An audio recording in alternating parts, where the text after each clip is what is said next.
Hey guys, another tactic feature here called the Karoliner, used by Karl the 12th of Sweden. So I'm going to take you through how to do it.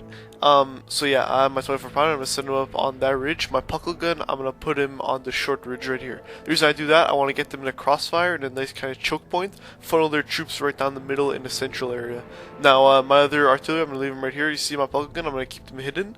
And once the enemy gets closer, I'm going to fire those. I also have a 24 pounder. Now my infantry, very important. I have 3 lines basically of line infantry, and I have 1 crew of grenadiers right in the middle. Now you guys know the Karoliner tactic is a little modified because you know, game mechanics do limit the tactics you use. So I'm fighting a Russian force and consisting mostly of line infantry, I think 2 squads of guards, some Cossack infantry, and lots of light cavalry, some household as well.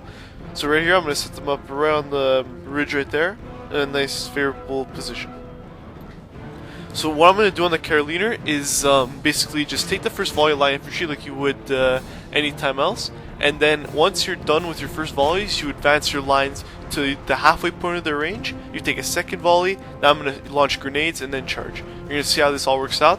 Very important in this tactic is your timing. You can't really out-time anything, because if you're too early on something or too late, you might cause friendly fire, you might shoot your own guys. So now his skirmishers are shooting me, so I'm just going to advance my guys. And right here you can see I'm going to advance my guys into their maximum range. Now I'm going to take 1 full volley on maximum range, then advance them again to half of their max range, take another volley, and then charge. So now I'm not worried about the flank. The other squads of light infantry that I have behind over here are going to cover that flank for me. So right here you can see I split up their forces into 2 parts. This tactic is very similar to the mass infantry and the boulette canon tactic. It's basically a mix. So now I'm going to advance my guys.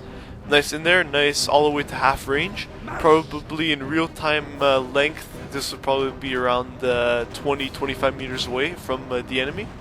Now I'm going to let these guys reload, take their next volley, and then my grenadiers, I'm going to try to blow a hole right down their middle and charge from there.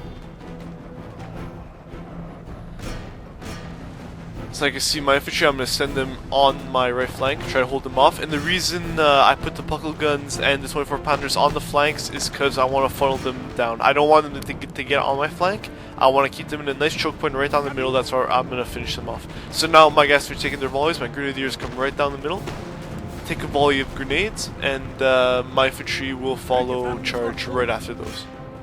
So now I'm going to give my infantry the order to charge. The grenades are going to explode in that nice mass right there and get stuck in there. My reserves, I'm going to send them in there too. Their cavalry just charged me there, there's no problem. And yeah, right now my guys are going to need support right here, but my flank, I am pretty much destroying them because I split their forces in half. Again, what you want to do in Empire, guys, just split their forces and you will win, trust me. So yeah, you can see I funneled them right in the perfect line of fire for my artillery. My close range puckle guns are pretty much destroying them at this point. So the Russian infantry is starting to rout, and I don't know why these puckle guns aren't firing right now, but yeah.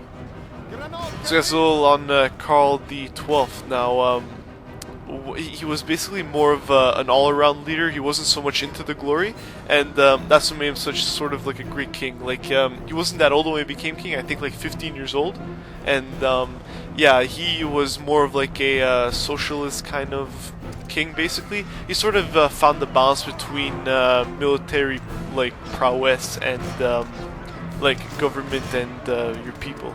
And this really made him sort of an ideal model in a way, because he was the first one to actually not care so much about military victories.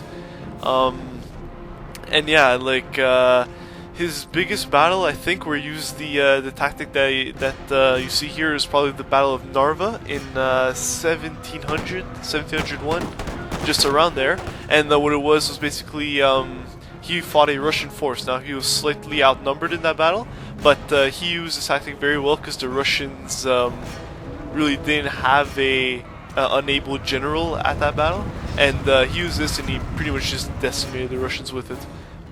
And yeah, Karl died at the age of 36, which was pretty early because it was in 1718. He was fighting at some battle in Norway, and he got shot in the head. Pretty glorious fight. He was fighting like in the fray with his troops, and pretty awesome Way to die in a way. Died fighting for what he loved. And who doesn't want to do that? So yeah, guys, you can see I just routed their infantry right in the middle. You can see how well this tactic worked. I think I ended up losing like 450 people in this whole battle, while the Russians lost like 1,800. And yeah, you can just see it actually really surprised me of it, the Karoliner tactic that I just tried out. I tried out for the first time, and I'm like, wow, it actually it's probably the best tactic that I tried to date. And yeah, you guys should definitely check it out, try it out. And so guys, thank you for watching the video. Hope you guys enjoyed it, hope you guys learned something, and feel free to send me suggestions. This video was a suggestion, by the way, thanks to Jason Naughty, I think he was one of the guys. And yeah, so guys, remember to send me suggestions, and I'll see you guys soon.